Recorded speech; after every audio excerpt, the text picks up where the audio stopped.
Bonjour à tous et bienvenue encore une fois sur notre chaîne Expériences Abroad. Ici, nous parlons sur la vie et les études en Chine. Si c'est pour toi la première fois sur cette chaîne, abonne-toi et active la cloche afin d'être sûr, d'être notifié à chaque fois que nous postons de nouvelles vidéos. Parce que quand j'ai dit nouvelles vidéos, c'est-à-dire nouvelles informations et nouvelles opportunités sur tout ce qui concerne la Chine.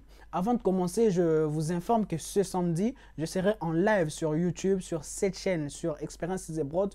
On va parler des retours des étudiants en Chine.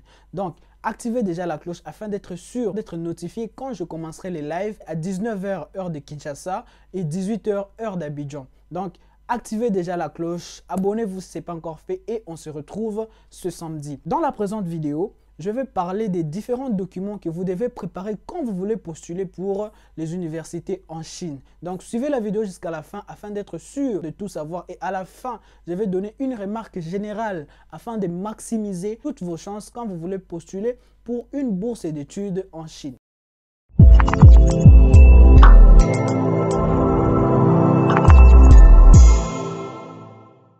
Et le premier document que vous devez avoir, que vous devez présenter, c'est un passeport valide. Donc, peu importe les passeports diplomatiques ou normal, présentez juste un passeport valide. C'est le premier document que vous devez préparer en avance déjà. Quand déjà vous, en tête, vous dites je vais postuler pour les études à l'étranger, même si ce n'est pas en Chine, vous devez déjà avoir votre passeport. Et le deuxième document à préparer, c'est le diplôme.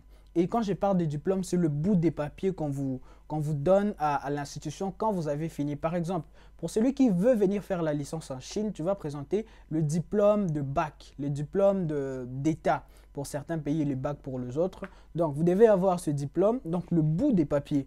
Et puis, pour celui qui veut faire le master en Chine, tu vas préparer le diplôme d'État ou le bac. Et puis, tu prépares aussi ton diplôme de licence. Et pour celui qui veut faire le doctorat, tu dois préparer maintenant ton diplôme de bac ou ton diplôme d'État, ton diplôme de licence et ton diplôme de master. Donc, tu dois préparer 3 documents. 3 diplômes pour le doctorat, 2 diplômes pour le master et un seul diplôme pour la licence. Voilà, ça c'était le deuxième document qu'il faut avoir. Le troisième document à préparer, donc c'est un groupe, ce sont le bulletin.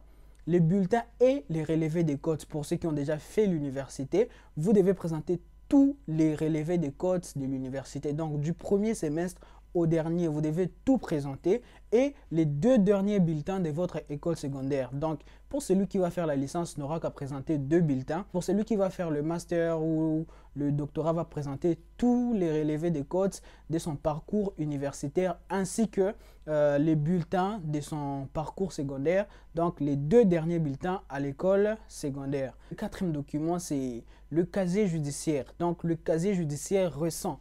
Donc, normalement, ça doit être valide il y a 1 année maximum.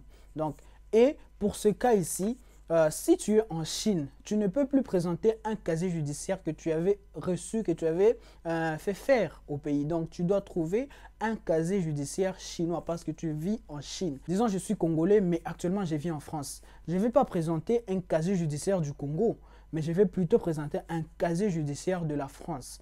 Voilà, c'est comme ça. Donc, comme je suis congolais, je vis en Chine. Pour postuler encore dans une autre université, je dois présenter le casier judiciaire chinois.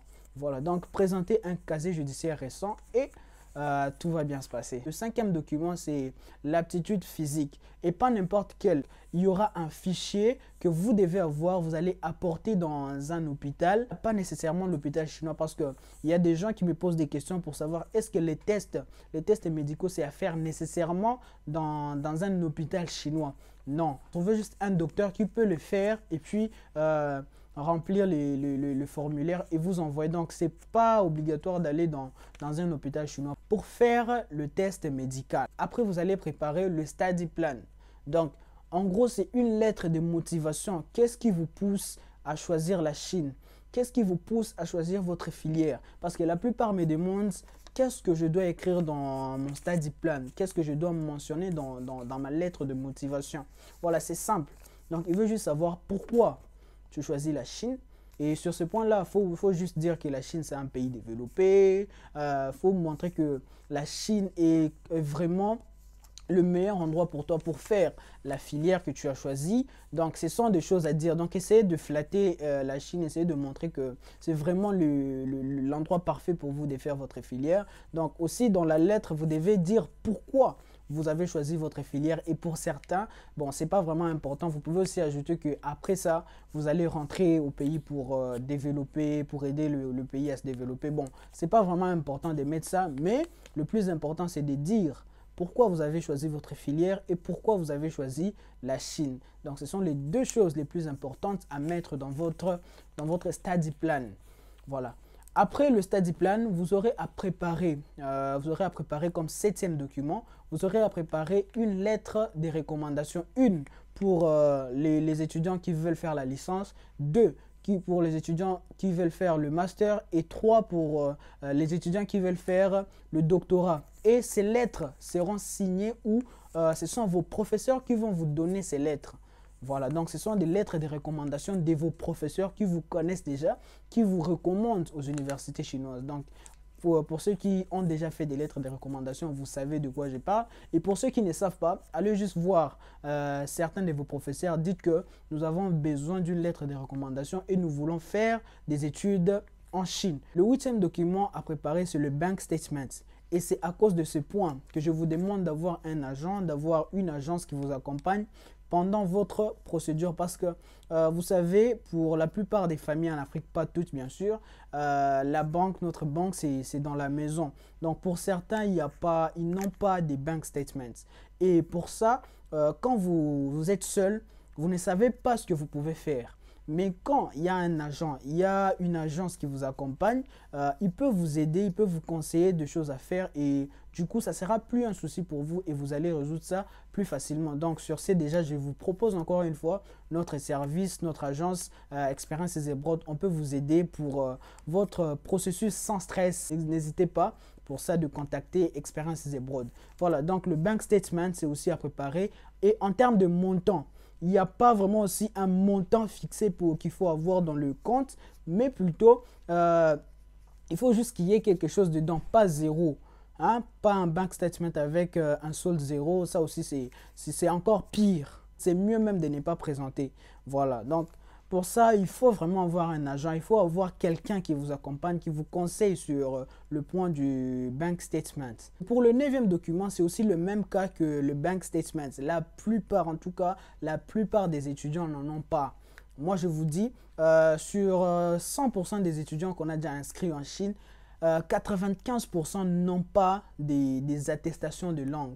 Et sur ce point-là aussi, quand vous ne connaissez pas, quand vous faites des choses seules, quand vous vous jetez par-ci, par-là sur Internet, vous ne savez pas comment vous en sortir. Mais quand il y a un agent, une agence qui vous accompagne, ça devient plus facile. Ils savent comment vous conseiller, ils savent comment vous accompagner quand vous rencontrez ce genre de difficultés. Donc, le 9e document, c'est l'attestation de langue. Quand je parle de langue, c'est l'anglais. Si vous êtes en Chine, pour certains, on demande les HSK4, le HSK5, ça va dépendre de ce que toi tu vas faire.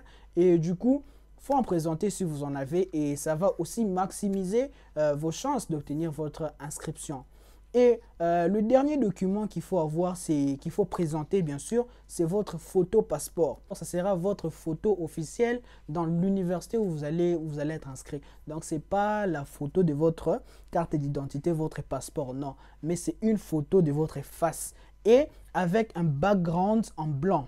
C'est ça le type de photo que la Chine recommande aux étudiants étrangers. Donc pour la photo passeport, prenez une photo passeport de vous avec un background en blanc. Voilà. Ce sont les 10 documents que vous devez présenter obligatoirement quand vous voulez postuler pour les études en Chine. Donc, s'il y a des questions sur telle ou telle autre partie de documents que vous n'avez pas compris, n'hésitez pas de poser dans les commentaires ou de m'envoyer un message sur mon Instagram ou sur mon mail. Le plus tôt possible, vous aurez une réponse à votre question. Et comme je l'ai dit à la fin, je vais vous donner une dernière information sur les documents et ça, vous devez l'appliquer parce que si vous avez tous ces documents mais vous appliquez pas, ce que je vais dire là, c'est comme s'il n'y avait rien, vous n'avez rien fait. Et c'est quoi? Premièrement, tous les documents, à part le passeport et votre photo passeport, tous les autres documents doivent être traduits en anglais ou en chinois si vous pouvez, mais tous les documents doivent être en anglais. Pour finir, vous devez avoir tous les documents originaux. tous les documents originaux. Donc, quand je parle des originaux, c'est-à-dire, vous devez présenter les documents traduits en anglais et vous présentez les documents non traduits. Donc, par exemple, pour ceux qui sont au Congo, par exemple, vous aurez tous les bulletins, vous aurez votre casier judiciaire et tout le reste, ça sera en français. Donc, déjà, vous devez envoyer tous les documents en français et puis vous devez envoyer les mêmes documents, vous les envoyez tous traduits en anglais. Donc, après avoir rassemblé tous les documents en français, vous les traduisez et puis vous mettez les deux ensemble.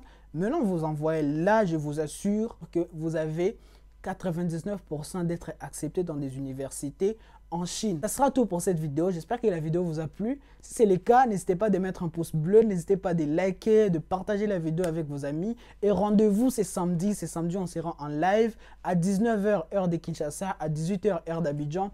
Partagez la nouvelle à beaucoup de gens, vos amis. J'aimerais voir 100 personnes dans les lives. J'aimerais voir 200 personnes dans les lives. Je compte sur vous. Je sais qu'on peut les faire. Et sur ce, je vous dis à bientôt pour ce samedi. Ciao!